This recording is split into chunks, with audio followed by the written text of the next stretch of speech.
Okay, Algebra 2 students, here's a video for example 5 for section 5.4. We're going to solve an equation with two radicals. We have the square root of x plus 9 minus the square root of 2x equals 3. The first step is going to be to get the square roots on opposite sides of the equal signs. We're going to add 2x, add the square root of 2x to both sides, and you'll get square root of x plus 9 equals the square root of 2x plus 3. Or I guess you could have written it as 3 plus the square root of 2x. Now that you have the square roots on both sides of the equal sign, we are going to square both sides. Now the easier one is this one on the left. The square root of x plus 9 squared, they cancel each other out, so you're left with just x plus 9. This one over here is quite a bit more difficult. We have parentheses around the square root of 2x plus 3. That whole thing gets squared. Now they didn't show the intermediate step, but if you remember the shortcut, when you have a binomial squared, you can just square the first term. So the square root of 2x times the square root of 2x is 2x. The 3 times 3 is 9. And then the middle term will be 2 times each of these parts. So 2 times 3, 6, square root of 2x. I'm going to do it a different way on one of the next problems, so you can see that done out. I'm going to multiply the binomial times the same binomial. Now that we have this mess, we want to get the 6 square roots of 2x by itself. So I'm going to subtract 9 from both sides and subtract 2x from both sides. And when you do that, x minus 2x is negative x. And 9 minus 9 comes out to 0. So you just have negative x equals 6 square roots of 2x. They showed an intermediate step that I skipped. So now that you have this, now you have the square root by itself. Now we had this 2 square roots, so we separated them. We squared both sides, and we still have a square root. So we isolated that. Now we're going to square again. Square both sides again. The negative x gets squared, which becomes x squared. And the 6 square roots of 2x gets squared. So that means the 6 gets squared to be 36. And the square root of 2x times the square root of 2x comes out to 2x. So you really have 36 times 2x, which is 72x. They didn't show their intermediate step. They subtracted 72x from both sides. X squared minus 72x. So that's a quadratic, so you could use the quadratic formula. Or notice that you can factor out an x out of both. When you factor out an x out of both, you're left with x times x minus 72. That means the two roots are that x could be 0 or x could be 72. Okay? So we had 2 square roots. We separated them, squared both sides. We still had 1, so we isolated it, squared both sides. Then we were finally able to solve it. Now, we need to test this out. Do 0 and 72 both work, or is one of them extraneous? They plugged in a 0, and they got 3 equals 3. So 0 worked. When they plugged in 72, it came out to 9 minus 12, which is negative 3, which is not 3. So it was not a balanced equation. This is an extraneous root. The only answer was 0. 72 was an extraneous root. They don't give us another practice problem. They want right into trying them on your own. Click pause, give it a shot, come on back. Okay, I've already done the first step.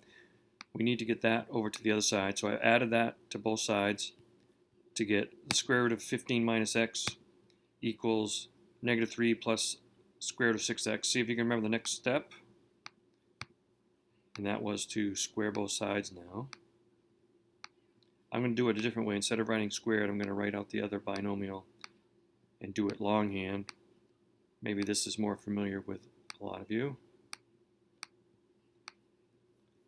When you square the square root of something, it comes out to whatever's in the radicand, 15 minus x. On the right-hand side, we have this times this. So I'm going to have negative 3 times negative 3 for 9. I'm going to have negative 3 times that to get negative 3 square roots of 6x. Then I'm going to go to this. Square root of 6x times negative 3. So that's another minus 3. Let me do this. Let me change this. Since I have another one, that means I have negative 6 of them. Hope you don't mind me doing that. It's kind of messy. Having regrets about doing that. Square root of 6x times the square root of 6x is just 6x. So now we have this long equation. If you remember, we want to get the square root by itself. So I'm going to subtract 9 from both sides And at the same time, if you don't mind, I'm going to subtract 6x from both sides. 15 minus 9 is 6. Minus x minus 6x is minus 7x. And on this side, I have the square root. I have the minus 6 square roots of 6x. Do you recall what the next step was? The next step was, once again, to square both sides.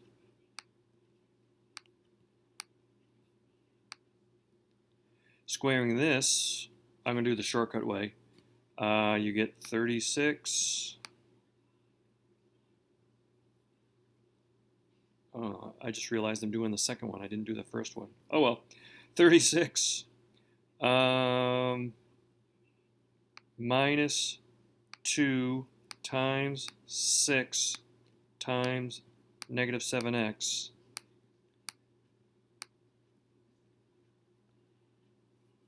And then I have to square this, the last part, so it's plus negative 7x squared, negative 7x squared.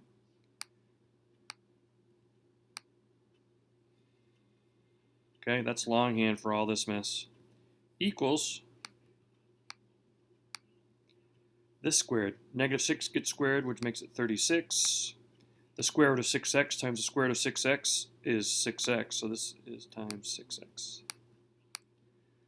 All right, kind of run out of space. I'm going to write this on the next page. This could take me a little while. I'm going to start with the highest exponent, the x squared. This is really, when you square negative 7x, you're going to get 49x squared.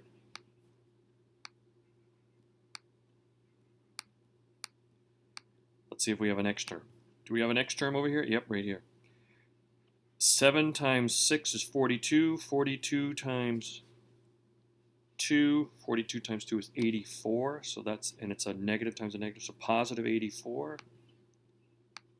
Positive 84x. And then we must have a constant, and that was 36. Now we also had on the right-hand side 36 times 6x. 36 times 6 is 216. So this is 216x. 216x. Well, we have a quadratic, right? We have a quadratic. So solve the quadratic. We need to subtract 216x from both sides first before we break it into a, b, and c. And I'm realizing I made a mistake somewhere. Let me go back. Where was that mistake? This should have come out to minus.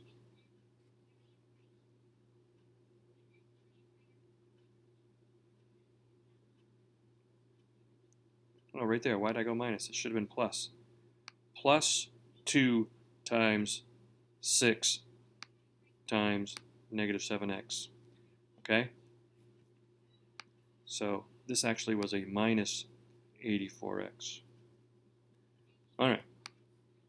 How did I catch that mistake? Well, this is the third time I've done this video, and I've messed up every time. So I already knew that I was supposed to end up with minus 300x here. Okay, those combine to make minus 300x plus 36 equals 0. There, you want to have fun? Go ahead and stick that into the quadratic formula. I will save you some time. Since this is the third time I've done this video, I know this factors into x minus 6 times 49x minus 6. Don't worry about how I got that. Well, okay, maybe you should. That was a tough one to factor. I guess you would want to stick that into the quadratic formula, or trying to do it without a graphing calculator. You could type that into a graphing calculator and just find the zeros. Turns out the two zeros are 6 and 6 over 49. And if you don't mind me shortcutting this, 6 is the only number that works. When you type in 6 over 49 into the original problem, that does not work. You put in 6 over 49 in for x, it won't work out. But if you put in 6, it will work out. So 6 was the only answer to that one. And for some reason, the one I skipped was the easier of the two, this one here. Add 3x to both sides. Do you recall what the next step is? Square both sides. When you square a square root, it comes out to just the radicand.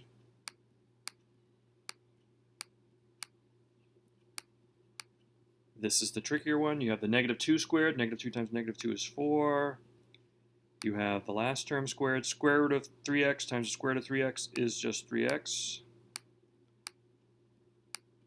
And then you'll have 2 times -2 times the square root of 3x. So if you don't mind, I'm just going to write what that is. That is minus 2 times -2 is 4 square roots of 3x. Okay, so that's the right-hand side squared. Do you recall what the next step was? It was to get the square root by itself. So I would subtract 3x from both sides and subtract 4 from both sides.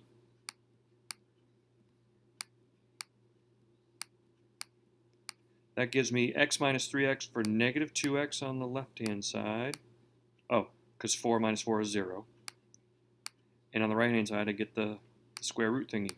-4 square roots of 3x. Do you recall what the next step was? It is to square both sides again. -2x squared becomes 4x squared.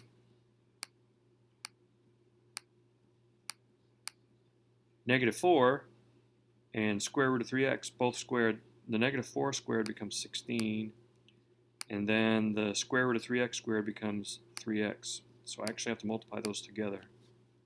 If you don't mind, I'm going to multiply these together and then subtract and bring it over to this side.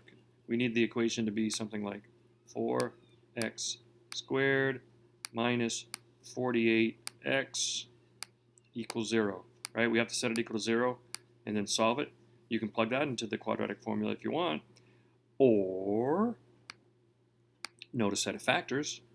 You can take out a 4 and an x out of both. If you notice that, it's going to be a faster way to get to the answer. I get this. From this part, x could be 0. From this part, x could be 12. Those are my two answers. However, I need to test them out. I don't recall if these work or not, so let me do that. Plug in 0 right here. I get the square root of 4, which is 2, minus 3 times 0 is 0, so the square root of 0 is 0. So 2 minus 0 is 2, but we need it to be -2. So I don't think 0 works. I don't think 0 works. I don't know why I did that. Now I'm going to undo those markings. Let me plug in 12.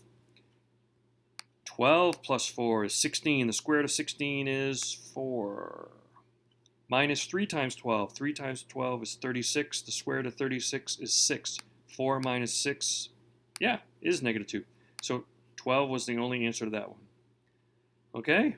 Wow, these problems take a while. Hopefully there's not too many for you to do.